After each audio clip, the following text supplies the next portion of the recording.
Good morning, Maya. Hi, Colin.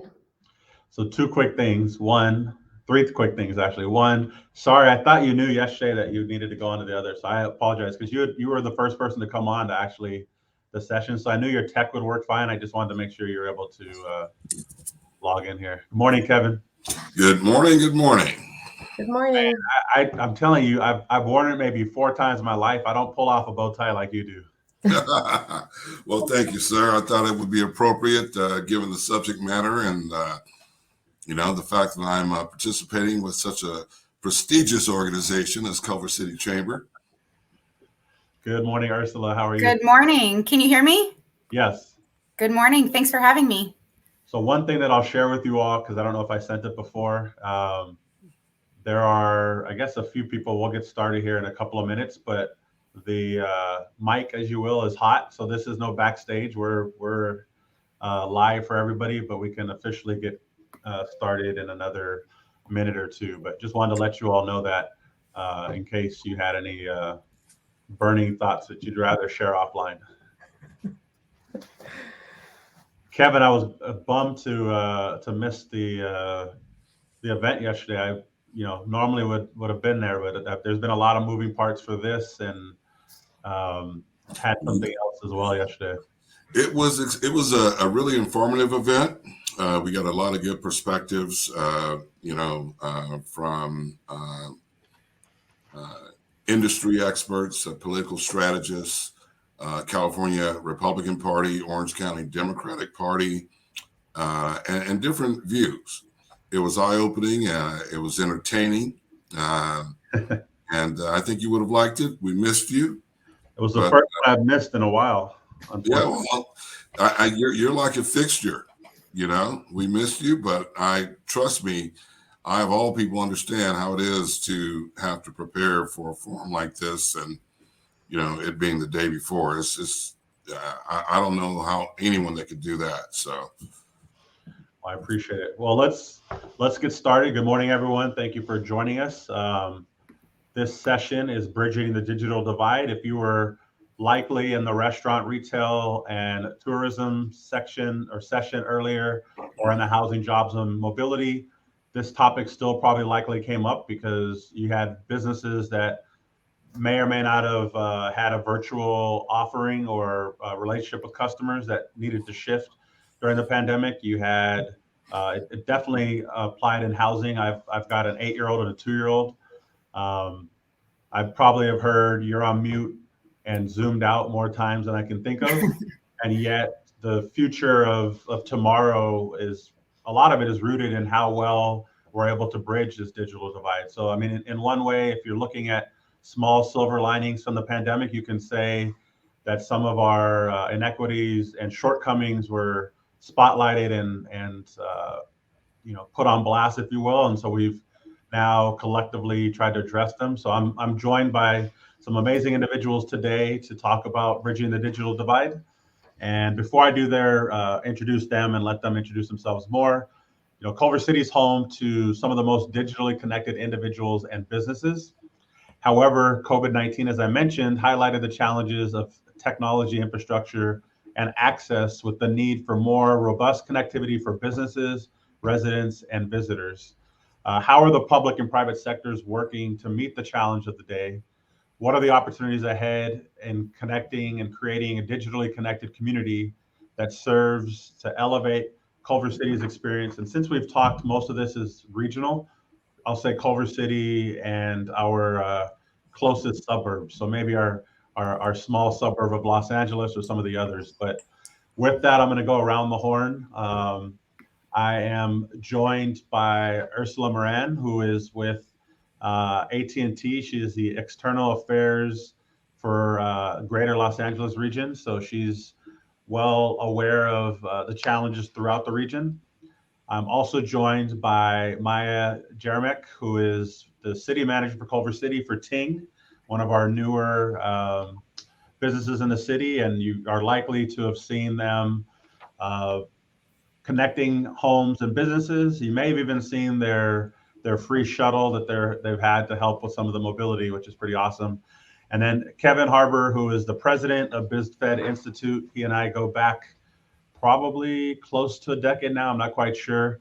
But in addition to that, and I won't steal his thunder, he also is chairing a regional consortium that is addressing this in Orange County and LA County. So with that, I'd love for you guys to give a little bit more background on who you are and why this topic is relevant. So Ursula, I'll turn it over to you.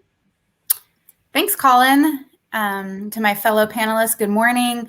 Thank you for having me this morning. As Colin mentioned, my name is Ursula. I handle external affairs for, I have a portion of LA County, including Culver City. I also lived in Culver City for about 4 years. We recently moved away, but Culver City is near and dear to my heart. So today's topic is really important to talk about. I think, like Colin said, COVID-19 gave really put this in the spotlight and really made us all aware of how dependent we are on this connectivity. You know, many of us are working from home, and I think it's really changed how we do things. We are, learning and working and taking care of medical needs and connecting with family. This is all, via this connectivity. So it's really in the spotlight right now if households are not able to connect or if children are struggling to participate in school. And it's as COVID-19 required more schools to transition to online, some of these students are really vulnerable if they're not able to connect. So I think the school piece is a huge element of all of this, but I think all of us can agree the past 2 years have changed how we do everything. We're on Zoom for everything. I'm on my phone for every part of our lives, banking, health, education, everything. So happy to be here. Thank you, Colin, again for having me. Thank you very much. And let's go to Maja next. Hi, thank you so much for having me. And it's a pleasure to be on this panel with all of you. As Colin said, my name is Maja. I'm Ting's city manager for Culver City. So I represent the company here in Culver City. Many of you are probably aware that we started micro trenching throughout the city to build out an internet infrastructure to provide fiber internet to every premise throughout the city. And echoing some of the sentiments that Ursula shared, I just want to say, I'm a mom to a 9 and a 7-year-old, and something that was really impacted me during the pandemic was the fact that some children had to connect to Wi-Fi in front of Taco Bell or different, restaurants like that because they couldn't have internet at home, and so they couldn't participate in the schooling. So at Ting, we're really passionate about helping bridge the digital divide, and I'm so happy to be on this panel. Thank you very much. And last but not least, Kevin. Good morning, everyone. My name is Kevin Harbour. I'm the president of BizFed Institute. We're a 501c3 think tank organization. Our purpose and mission is to convene forums in order to equip, engage, provide a platform and resources to address issues that affect our regional economy and quality of life. This forum continues to be timely. We all can think back to early 2020 when COVID-19 hit and the mandates came out and we had to work at home, and you had family members working remotely using Zoom. And oh my gosh, if you have kids and you have drop calls and apologies. And we're here to try to help fix this because a lot of the things that we learned in 2020 and 2021, we want to continue to use it. We found actually more productivity. I've been able to do 6 to 8 appointments a day, which could never be accomplished if I were traveling. And also, on the, telework, telemedicine, telelearning, there are a lot of advantages that we have been able to identify as a result of this pivot. But the challenge is that we all need to be able to enjoy it. And so, we are a sister organization to BizFed, LA County Business Federation, which has 216 chambers of commerce and industry associations, of which Culver City is one of our board members on our board, as well as, them representing 400 10,000 plus businesses in LA County that employ 5 million people. Our purpose is to remove obstacles that impact our ability to do good business. And the digital divide has clearly been one of those obstacles. And so I look forward to this discussion to throw around ideas. We've been working primarily on public policy on the BizFed side, and on the BizFed Institute side, the solutions part, the boots on the ground, establishing projects, looking at root causes, and trying to figure out how to bring people together to solve those issues. So happy to engage in this discussion and be present today. Well, thank all of you. I'll just state a couple of quick things. I keep hearing regional approach, regional solutions. Maybe this summit should have been called, the regional economic outlook, because it is true we're so closely intertwined. For those of you that are attending today, if you have questions, we have some that are already drafted up, but if you have questions as you're listening to us talk that you want to try to pose, please drop them in the chat or under the Q&A section. Actually, if you see under sessions to your right, there's chat, polls, people, Q&A. You can drop it in the Q&A and I'll try to weave it in as best I can. So moving back a little bit, I would say over the last I'll say the first 7 to 8 months, a lot of people talked about the disparity in access to connectivity, but it was really centered around households. And you generally, households that had children, you tend to see it. If you were working virtually, you may have had the same challenges, but it wasn't really discussed a whole lot. And so part of the reason this topic, to Kevin's point, is timely today is I wanted to make sure that we looked at it from a business perspective, because there is an impact. When employees come back to the office, if they are coming back, what that looks like. If you were an office such as ours, where you were able to maintain, certain levels of efficiency with people working remotely, is that something that you continue? Is that not? So I want to work through some of the vernacular first. Digital divide. Some people hear that and they automatically know what you're talking about. Others aren't quite sure what it means. So I'm going to put Kevin on the spot first. How would you describe, or how would you define the digital divide? What does that mean? What does it not mean? And how do you use it in the context of your work? Well, the digital divide, depending on who you talk to, you might get a different answer. But the way that we've tried to standardize it is as access, affordability, adoption, literacy. Okay. And then within that, devices. So when you talk about access, when you look at coverage mapping from the CPUC, from the FCC, from Southern California Association of Governments, you have maps of the city. And the maps identify the middle mile where there are fiber networks, and also last mile. And a lot of those maps are broken down by census tract numbers. So you can even actually tell, down to the block, in terms of that level of minutia, who has access. Okay. And it can be for various reasons that different individuals, businesses, communities have access. The idea is to identify the root cause and go after the root cause as the problem. In terms of affordability, sometimes people in low income areas who don't earn as even sometimes the minimum wage, there's issues around affordability. You can have access, right? But if you can't afford it, you have to solve the problem. And then there's adoption. Certain population segments don't really understand the value of internet access, how it can empower their lives, and how they can leverage that to improve their quality of life and their business. One of the things that a lot of businesses that made that pivot from walk-in business to online curbside business, in our regional broadband workshops and our digital divide forums that we've held over the last 2 years, we found that they've expanded their marketplace. Instead of a local neighborhood, now they have people ordering, if you have widgets, or, you can ship anywhere, drop ship anywhere. Not just people walking in mom and pop. And now all of a sudden the mom and pop can grow.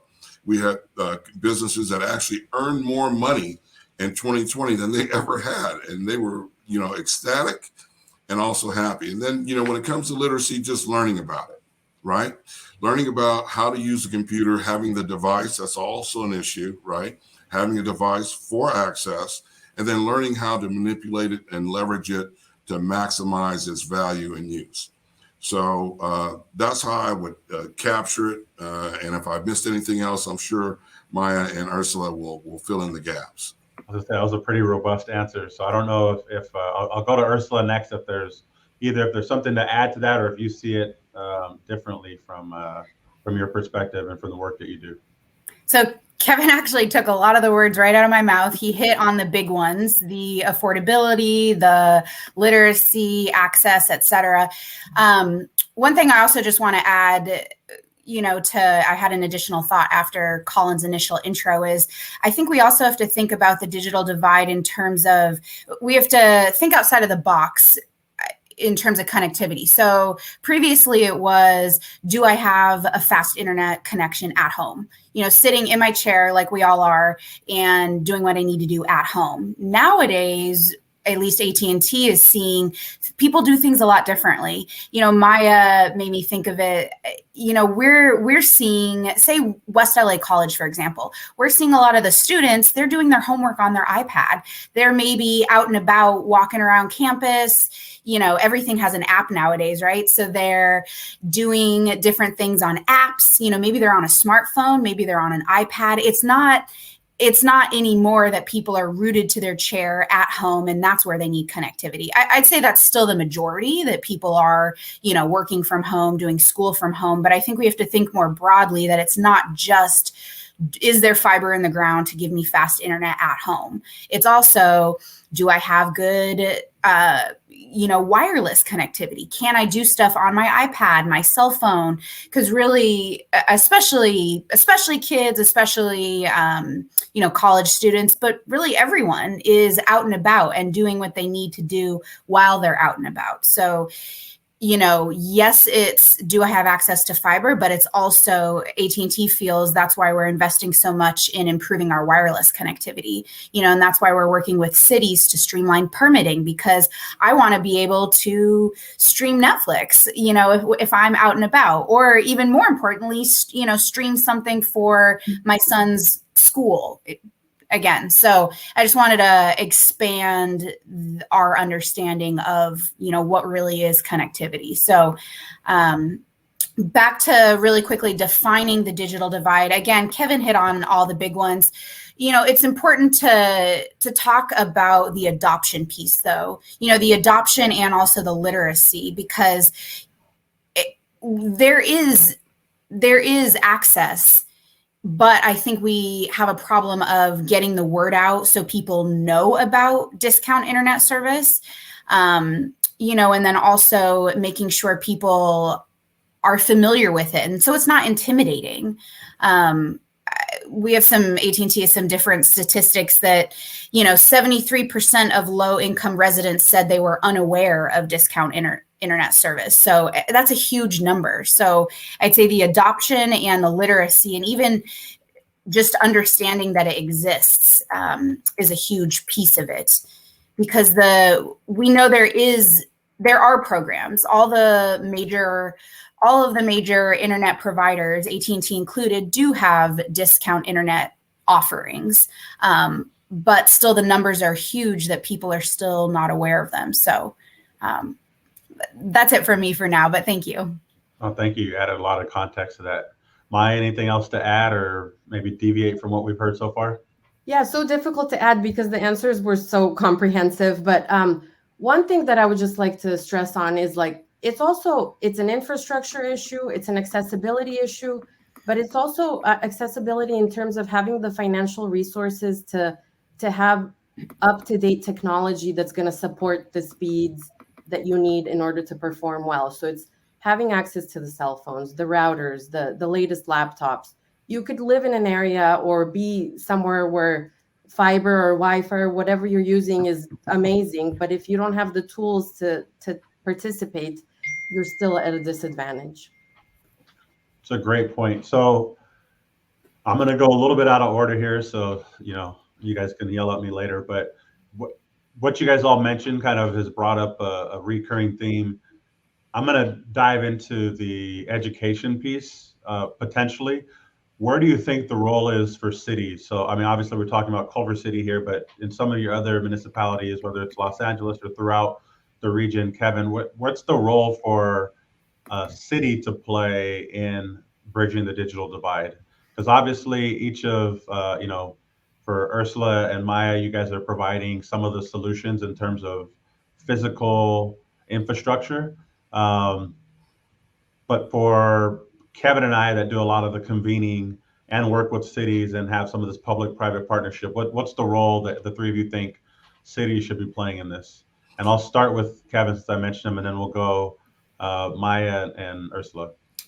Well, that's a great question, Colin. As the funding is mounted and set to come into California and has arrived, and we're waiting for it to hit the ground. And so the things that cities can do is to break down silos if they exist, right? And engage, number one, with the educational community. All right, because in 2020 and even going into 2021, up to 20% of LAUSD students did not have broadband internet access. And if they did have it, the speeds or the bandwidths with their parents at home sometimes provided challenges. I have two of my adult offspring are educators.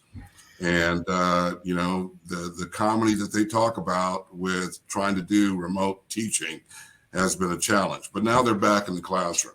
But the schools and the city government could be in communication and putting and identifying where those areas are by by doing surveys with parents.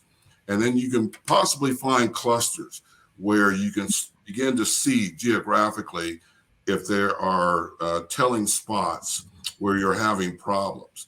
And then you can form relationships with your internet service providers because they're going to be your first go-to to get quick solutions to fix this. So the whole idea around a public-private partnership comes into play here because there are also consortium members who have had their finger on the pulse of this for the last 10, 12 years and sometimes longer, who can help accelerate this process. And bringing everyone to the table, working together to identify a solution that works, right? Because it's not always about, the ISPs having to give away discounts. There's government funding out there that will subsidize some of these areas where there is a need. And there's a lot of infrastructure out there. Let's be clear. So we don't want to overbuild. Let's focus on the root cause. And if we do a root cause analysis, form public-private partnerships, then we have something that we can begin to work with and actually move forward in terms of identifying projects. And that's what we're doing. We are reaching out to municipalities, working with the city managers, the planning directors, the city council, the mayors, and helping to move this forward. And, capturing the funds has been a challenge, and we're helping them, because CPUC has funds and GoBiz has funds, and California Department of Technology, they're directing funds. And so we're trying to direct them and help them. As you know, I'm the chair of the Los Angeles Orange County Regional Broadband Consortia, and we try to keep our finger on the pulse of this, but more importantly, have the discussions, identify projects, bring those projects to the forefront, align those projects with grants that are available, apply for those grants, and then, hold your elected officials and constituents and anybody else who will listen accountable to make sure those funds get applied to the right area. And we're not just talking about overbuilding our infrastructure. We're talking about affordability, adoption, literacy, devices. Perfect. I think I'm going to start calling on you last, but this round I'm going to kick it to Maja next. Yeah, sure. So from an ISP's perspective, Ting is present in 13 different cities across the U.S. And in a lot of them, we support schools, tech clubs. There's an element of corporate social responsibility that goes with this. And we have in Culver City, we're looking to partner with the schools. We've reached out to different organizations. We provide free internet to nonprofits. We're very locally involved in terms of getting invested in the city that we are building in. We want to be a member of the community. So from our perspective, we can support through different sponsorships, different digital literacy campaigns, even if it's equipment that's donated. We're always looking for ways to help. That makes sense. And I know you guys just recently made a contribution to feed Culver as well. So I know that to be true, that you guys get ingratiated in the community. Ursula, I'm going to turn it over to you. And then another question kind of spurred. Again, if folks have questions that they'd like to pose, please feel free to drop them in the chat and we'll try to weave them in. But go ahead, Ursula. So ultimately, AT&T's position is that a public-private partnership is going to be the best approach. We feel that a government-owned network is not going to have the flexibility needed in today's economy. So, the original question was, what can government do? So, and elected officials and community leaders need to not only focus on broadband access and adoption, but also promoting digital literacy and the device affordability. AT&T supports the development of a variety of solutions. I think all of us on this call know that there's not going to be one, magic way to solve all of this, especially given the diversity of the state. Of course, we're just talking about Culver City today, but when we look big picture throughout the state, the topography, demographics, we have a bunch of rural areas. It's going to require different solutions and maybe a hybrid approach in some situation. We support the state's goal of connecting every Californian and will continue to work with policymakers on a local and also state level. And ultimately, we want broadband that's accessible, sustainable, and bridges the low-income affordability gap. We're going to continue to collaborate with elected officials, community leaders, school districts, cities, nonprofits to address digital inclusion. And ultimately, again, we believe that the way is through a public-private partnership. One thing to know also is that policymakers, educators, parents, all of us, we're going to need to maintain an interest in this topic over the months and years ahead. Even after all students are students and offices are back to school, back to work, even when everything is quote unquote back to normal. I think we've been saying that for a while. There's no silver bullet, and we're going to have to keep our eyes on this topic, even as things start to get a little bit more normal or more similar to how things were pre-COVID. So thanks. Thank you very much. So we've got about 15 minutes left, and I know this is a topic that we can continue to peel back the layers of the onion on. But you brought up a really great point, Ursula, that I think I want to expand upon. So looking at the impacts of the digital divide in telework, medicine, learning, some of these other areas, what would you say? I mean, most of the people that are attending today are in the business sector or some business sector. What would you say for a business that over the last year, to use Kevin's term, pivoted and may think that they're, at some point going to go back to normal? What is something you mentioned about keeping it kind of front of mind? What would be some ways you could suggest maybe for businesses to either address potential concerns that they may have or may have in the future? What is something that a takeaway maybe that a business leader on here could leave today's event with? And I'll start with you, Ursula. Sorry. Oh, that's fine. Well, I think definitely partnering with local government and making sure local government can share with its citizens what the options are, and making sure that all Culver City officials know kind of what the different choices are. And, the responsibility is on all of us to get the word out and to make sure each resident and business owner know that there are different choices. And, unfortunately, it sometimes takes a little bit of research to understand what your different options are and figure out what makes the most sense to you. But we need to keep this conversation alive, keep it active, and understand that there are a lot of different options. As I said, all of the major internet providers have launched programs to provide affordable broadband. So, there are choices, but all of us have to keep talking about it. We also have to keep our finger on the pulse in Sacramento and also at the federal level. Things are changing, with different legislation, dollars being distributed. It's changing week to week. And so, we also need to keep forming, the ISPs need to keep forming partnerships. Are gonna help address these issues.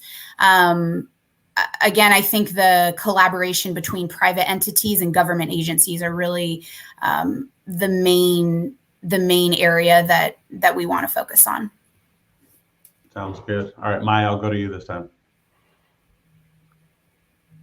Yeah, I think Ursula, did a comprehensive job answering that question. One thing that popped into my mind as I was listening was almost like the responsibility, the business, they have an added responsibility as employees work from home and making, we're almost making sure that their employees have availability and connectivity that is needed in order to perform well.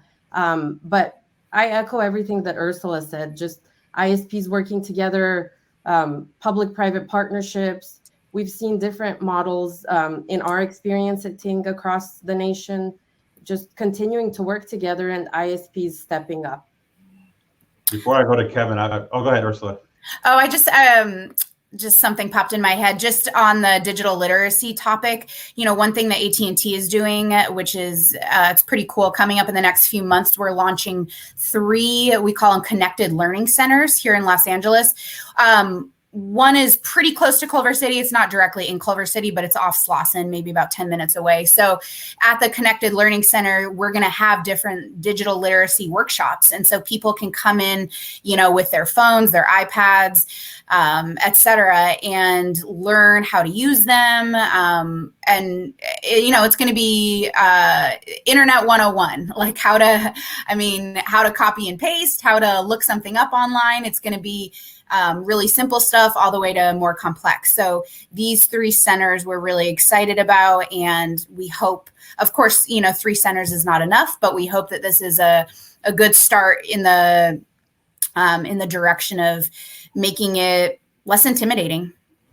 No, it makes a lot of sense. And you actually, both of you brought up something that I didn't even think of at the beginning of the pandemic. And then we were in the middle of it, and halfway through, it became a reality. But the technology that our employees have and the connectivity, or even I'd say information and knowledge, the disparity between knowledge of what technology is out there, knowledge of connectivity, knowledge of what should or shouldn't be available to folks also is not consistent through employees. I remember early in the pandemic, we got to a point where we were on Zoom 2 to 3 times a day as a staff. And then for a couple of days, one of us wasn't on. And I had in my head, I was thinking they just didn't show up for work, but they had, lines outside that were being worked on. So they were down. There was, they were still doing a great job in their role, but you just don't really think about the impacts. And I'm definitely guilty. I think Kevin mentioned this earlier, of me being on Zoom, my wife being on WebEx, my daughter being on Zoom, and all of a sudden in the middle of a meeting, low connectivity, and you see the red bars in the corner.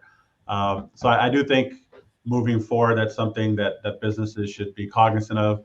I'm going to say this, and then I'll pass it to Kevin. So if Ursula and Maja, you want to start to think about maybe resources that either Ting or AT&T has that businesses could turn to offset some of those costs, or to shorten the learning curve that they may have for their employees. But Kevin, I'm going to pass it to you first with the same question in terms of what maybe a parting thought for businesses, what they should be doing or focusing on maybe to assist in the digital divide. Thank you, Colin and Ursula. Maja, great answers to that question, and I'd like to embellish on it. In terms of businesses, as I said earlier, we learned a lot, right? And there's some things that we want to continue to embrace. So there's a paradigm shift that happened. There were some mistakes made. There were some challenges. We fixed those challenges. And now I think what we're going to see going forward is a hybrid. there are some things that can't be replaced. I was in a meeting yesterday, probably well over 100 people, maybe 200 people in a room, and we were, following the protocols, but we had an in-person meeting. And today I'm doing all Zoom calls. Okay. So it's a hybrid approach, and you got to figure out what's going to allow you to maintain and increase your productivity based on your your industry, your vertical market, whatever the case may be. And then, when you talk about getting employees, either a lot of times if you have hourly wage employees, they can qualify for the emergency broadband benefit program. And that was giving $50 a month to low income households. So you can have, access, you can have a device, but if you can't afford it, or if you can afford the service and don't have a device, you still have the problem. So taking advantage, identifying, understanding, and finding out what those resources are as a business, and then making sure that your employees, even your customers, because if your customers have access, now you can use your digital assets to drive more revenue and to expand your reach as a business. So the EBB is going to end at the end of this month, and it's going to be replaced by the Affordable Connectivity Program, and that's $30 a month. But we also have several, we have a few companies out there that are offering devices from $50 to $200, and that's entirely affordable. So Human IT, for example, is one of them. So to understand how to begin to and continue to leverage your digital assets, to keep that energy going, to keep your business going, to keep your people's morale high and make them feel included, right? I think this is something that, taking a hybrid approach to business is going to be something that's going to be very important. And then, of course, reaching out to your ISPs, letting them know what your business model looks like, getting their suggestions and influence and advice on how to best approach your particular situation. Because within the LA Orange County Regional Broadband Consortium, we have 5 regions in LA County, 11 million people, and Orange County, I think 4 million. We have one region there. We've been working with the Orange County Business Council, and we really kind of segmented these regions out because each one has its own unique issues. And so again, taking a root cause analysis and looking at it not as a cookie cutter approach, but looking at what's going to help that particular regions, the municipalities, the businesses, the residents, so that everyone has digital equity, telework, telelearning, telemedicine, and we can continue to move forward as an economy and society. Perfect. So we've got roughly 6 to 7 minutes left. I want to point something out. If you've seen, I don't know how they're talking and doing this, but they've dropped, our panels dropped their contact information as well as some great links of additional information. I'm looking, I don't see hands moving, but I wanted to wrap up with this. So a lot of what we're doing today is kind of forecasting the next 12 to 18, sometimes 24 months. We'll obviously have this type of a session again next year. And I would also call on you all, if you're open to it, to us having something specifically on the digital divide and having a deeper dive conversation. But for now, 2024, 2025, what is something that we should be cognizant of in terms of technology, connectivity, broadband access, either aspirational that we're moving towards, and that might be something that Kevin's able to weigh into, Ursula or Maja, is there something, maybe unofficially that you guys can share that your organizations are working on? Or I guess, what would you like to share? And let's start with, we'll go Ursula, and then we'll go Kevin, and we'll round it out with Maja. Well, I think we all know that this is going to take a while. This is not anything that's going to happen overnight, and many experts believe that it's going to cost billions to close the digital divide. So I think through the coming years, we're going to see all of these dollars shake loose at various levels. And, right now we're kind of trying to influence where those dollars go and who has access to those dollars. So that, that's what we're going to see in the next few years already. at the state level, Governor Newsom's plan, we can consider that. There, you know, a lot of money to build a state-owned middle-mile broadband network. There's obviously federal funds, ARP, the American Rescue Plan, the bipartisan infrastructure deal. We touched on that actually in the previous session. So I think we're going to see kind of all of this shake loose a little bit. You know, again, AT&T really believes forming partnerships is going to help address these issues and help close the digital divide.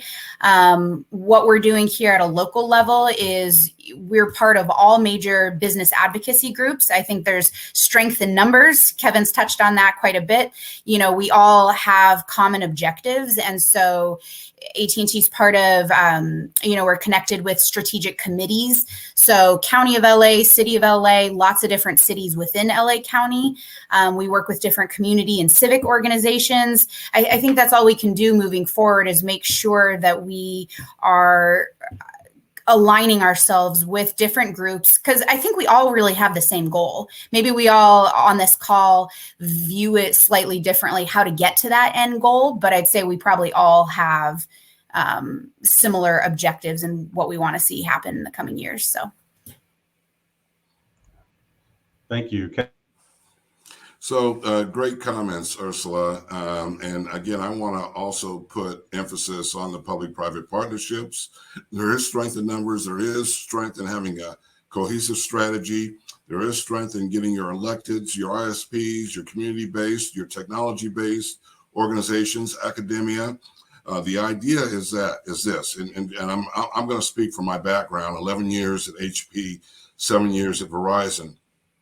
There's always going to be a new and emerging technology. And you want to build a network and a framework where you can integrate that technology so that your existing investment doesn't become obsolete. And so you want to push for R&D. You're not going to really have that with government-owned networks. You want to have your ISPs and even some of the smaller emerging ISPs. We want to have room for growth, and there's room for everyone to compete in this space. But you want to make sure that the economy is being participated in by everyone, including underserved areas. We want the reemergence of the middle class. We want people to get educated, both in K through 16 and on the job, work skills development, working with LA County ISDs, looking at the new projects that they're coming in with, make sure the municipalities are communicating with them so that you can make sure that things are important to your constituents are being addressed, and then capturing those in a project so that you can apply to grants and the funding that's coming here, and making sure that you get the dollars that you're going to need today and in the future.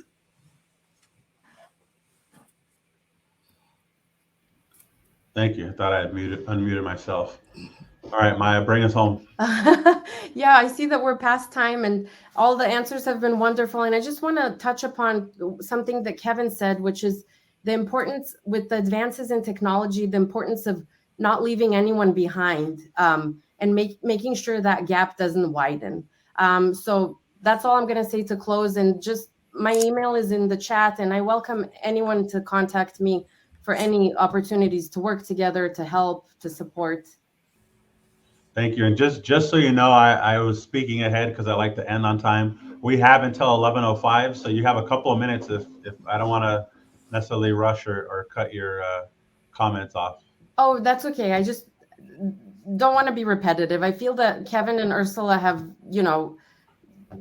already said so much of what I wanted to say. So it's just very important because technology is moving light years, as we all know, at incredible speeds. And we just need to make sure that we all work together to support that in order to fulfill the needs that people will have in the future, especially marginalized members of our society. So aspirationally, you asked if we had something aspirational to say, and maybe it's a lofty goal, but the aspiration is for everybody to have access in order to participate in society, whether that be through telemedicine, online schooling, work, gaming, whatever the future may bring.